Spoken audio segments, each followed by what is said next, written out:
கிறிஸ்துவத்துல first விசுவாசம் இல்ல, அன்புதான். இதுதான் வித்தியாசம். அன்புக்கு பிறகுதான் வருகிறது விசுவாசம். கொரிந்தியர் எடுத்து படிச்சு பாருங்க. அன்பு சகலத்தையும் தாங்கும், சகலத்தையும் சகிக்கும், சகலத்தையும் நம்பும், சகலத்தையும். அன்புக்கு பொறாமை இல்லை. அன்பு தற்பொழிவை நாடாது. அன்பு அநியாயத்தில் சந்தோஷப்படாமல் சத்தியத்தில் சந்தோஷப்படும். நீ அந்நிய பாஷைகள் பேசினாலும் அன்பு உனக்கு இராவிட்டால் ஒன்றும் இல்லை. நீ சம்பாதித்த எல்லாவற்றையும் அன்னதானம் கொடுத்தாலும் அன்பு உனக்கு இராவிட்டால் எதுவும் இல்லைன்னு கொரிந்தியர் சொல்லுதுங்க. நாங்க நிக்கிறேங்க அந்த இடத்துல. நான் சம்பாதித்த எல்லாவற்றையும் தான் நான் கொடுத்து விட்டேன், அப்புறம் எப்படி எனக்கு அன்பு இல்லைன்னு சொல்றேன் இல்லையா? வேதம் என்ன சொல்கிறது? நான் இதை கொடுத்தால் இது எனக்கு கிடைக்கும் என்பதற்காக நீ கொடுத்தால் அதனால் இறைவன் உன்னை மன்னிப்பதில்லை, உனக்கு எதுவும் தருவதில்லை. அன்பு மனவயப்பட்டு நீ எதை செய்கிறாயோ அதுதான் இறைவன் காலடிக்கு போகிறதே தவிர நோக்கத்தோடு செய்யக்கூடிய எதுவும் போவதில்லை என்பது விளங்குது.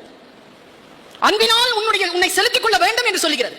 அதே நேரத்தில் எனக்கு ரொம்ப பிடித்தமான பைபிள் வரி, நான் இங்க இருக்கிறதுனால எனக்கு என்ன அது வருதா என்னன்னு தெரியல, மனசுக்குள்ள வருது, அதனால நான் சொல்றேன். விசுவாசம் எப்படி இருக்கணும் தெரியுமா? ரத்தப்போக்கு நிறைய இருக்கிற ஒரு பெண், அவளுக்கு நிறைய ரத்தப்போக்கு, எங்க போனா குணமாகும் தெரியல.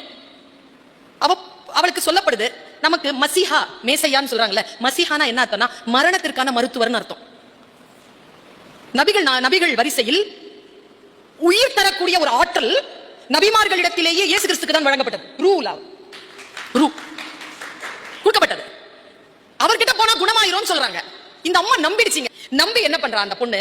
போறா. இயேசு கிறிஸ்து வர்றார். வந்த உடனே அந்த கூட்டம் பயங்கரமா இருக்கு. அவர் அப்படியே கொண்டு போறாங்க. நிறைய பேர் இருக்காங்க. அவளால அங்க கிட்ட போக முடியல. போயிட்டாங்க. கிட்ட எப்படியோ போனா, இருந்தாலும் அவருடைய மேல் அங்கி இருக்குல்ல, அந்த அங்கியை பிடிச்சிட்டா.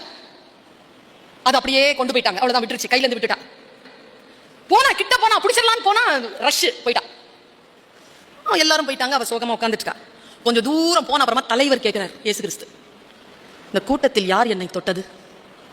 கூட இருக்கிறவங்க சொன்னாங்களா, ஆயிரக்கணக்கான பேர் வந்திருக்கிறாங்க ஆண்டவரே, எல்லோரும் தான் உங்களை தொட்டார்கள், யாரை என்று சொல்வது இல்லை, யாரோ ஒருவர் என்னை விசுவாசத்தினால் பிடித்தார்கள், என் உடலில் இருந்து வல்லமை புறப்பட்டதுன்னு.